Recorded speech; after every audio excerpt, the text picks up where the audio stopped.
Assalamualaikum warahmatullahi wabarakatuh. Bertemu lagi di video pembelajaran tematik.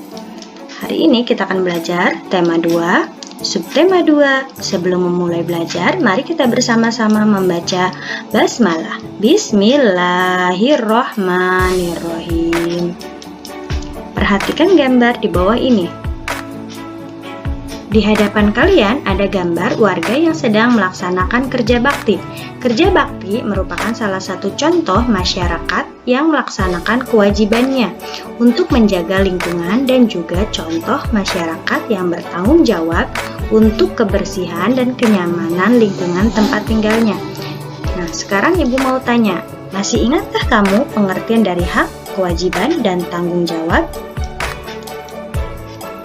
Perbedaan hak, kewajiban, dan tanggung jawab. Hak adalah sesuatu yang dimiliki manusia sejak lahir. Kewajiban adalah sesuatu yang harus dilaksanakan setiap orang. Sedangkan tanggung jawab, sikap dan perilaku seseorang untuk melaksanakan tugas dan kewajibannya. Hak, kewajiban, dan tanggung jawab merupakan tiga hal yang berbeda, tetapi saling berkaitan satu sama lain. Hak dan kewajiban tersebut harus dilaksanakan secara bertanggung jawab oleh pihak yang bersangkutan. Orang yang tidak melaksanakan hak, kewajiban, dan dapat dikatakan sebagai orang yang tidak bertanggung jawab. Kewajiban sebagai warga masyarakat yaitu mematuhi aturan atau norma yang berlaku dalam masyarakat, menjaga ketenangan dan ketertiban lingkungan masyarakat, mengikuti kegiatan yang ada di lingkungan RT, RW, atau desa setempat, misalnya kegiatan kerja bakti, gotong royong, dan musyawarah warga masyarakat setempat. Menghormati tetangga di lingkungan tempat tinggal, membantu tetangga yang terkena musibah, dan menjaga kebersihan lingkungan tempat tinggal. Kemudian, hak sebagai warga masyarakat yaitu mendapat perlindungan hukum, mendapat pekerjaan dan penghidupan yang layak, menikmati lingkungan bersih, hidup tenang dan damai, bebas memilih, memeluk, dan menjalankan agama, berpendapat dan berorganisasi, dan mengembangkan kebudayaan daerah. Nah, sekarang kita akan mempelajari jenis usaha ekonomi. Jenis usaha ekonomi dibagi menjadi dua. Ada usaha ekonomi perorangan dan ada usaha ekonomi yang dikelola kelompok. Usaha ekonomi perorangan ini memiliki modal terbatas dan biasanya dikelola secara sederhana. Sedangkan usaha ekonomi yang dikelola kelompok itu dikelola secara bersama, baik modal, pengelola, maupun keuntungan. Perhatikan selanjutnya, usaha ekonomi perorangan, yaitu usaha pertanian. Contohnya, petani yang menggarap lahan sendiri untuk ditanami padi, jagung, dan lain-lain. Sedangkan usaha perdagangan, contohnya warung, pedagang kecil atau pedagang kaki lima. Sedangkan usaha jasa, contohnya itu seperti salon, bengkel, tukang cukur, dan lain-lain. Industri kecil, contohnya pembuatan mebel seperti meja, kursi, lemari, dan lain-lainnya. Sedangkan usaha yang dikelola kelompok, contohnya ada firma, persekutuan kominditer atau CV, perseroan terbatas atau PT, badan usaha milik negara atau BUMN, dan koperasi.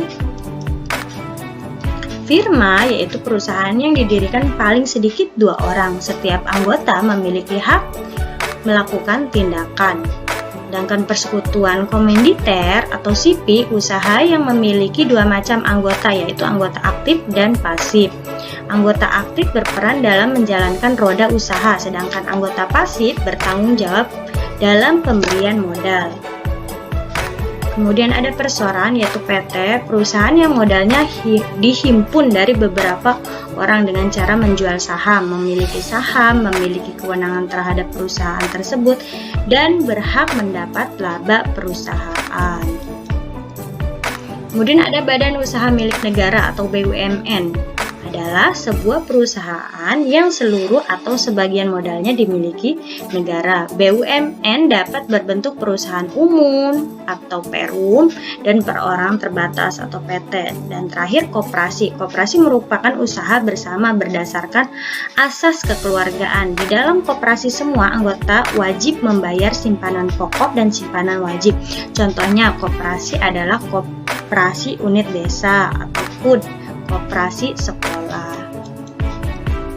Bentuk-bentuk koperasi ada 5. Yang pertama koperasi konsumsi, yaitu usaha bersama yang menyediakan berbagai barang konsumsi untuk memenuhi kebutuhan sehari-hari. Kemudian ada koperasi simpan pinjam, usaha bersama yang menyediakan layanan simpan pinjam. Ada koperasi produksi, yaitu usaha bersama yang menyediakan bahan baku produksi dan menyalurkan hasil produk anggotanya. Koperasi ini beranggotakan para produsen atau pengusaha. Selanjutnya koperasi jasa, yaitu usaha bersama yang menyediakan layanan atau jasa tertentu sebagai anggotanya. Dan yang terakhir koperasi serba usaha, usaha bersama mengelola berbagai jenis usaha, misalnya penyediaan barang konsumsi, simpan pinjam, penyediaan bahan baku, dan penyaluran hasil produksi. Sampai sini sudah paham? Selanjutnya tugas yang harus dikerjakan yaitu halaman 91 sampai 92 bagian ayo eksplorasi dan ayo rumuskan. Kemudian halaman 110 bagian ayo eksplorasi dan ayo rumuskan. Sampai sini paham ya? Mudah-mudahan video ini bisa bermanfaat. Terima kasih untuk pembelajaran kita kali ini, dan sebelum mengakhiri mari kita bersama-sama membaca alhamdulillah. Alhamdulillahirabbil alamin. Sampai jumpa di video pembelajaran berikutnya. Tetap semangat dan assalamualaikum warahmatullahi wabarakatuh. Dadah.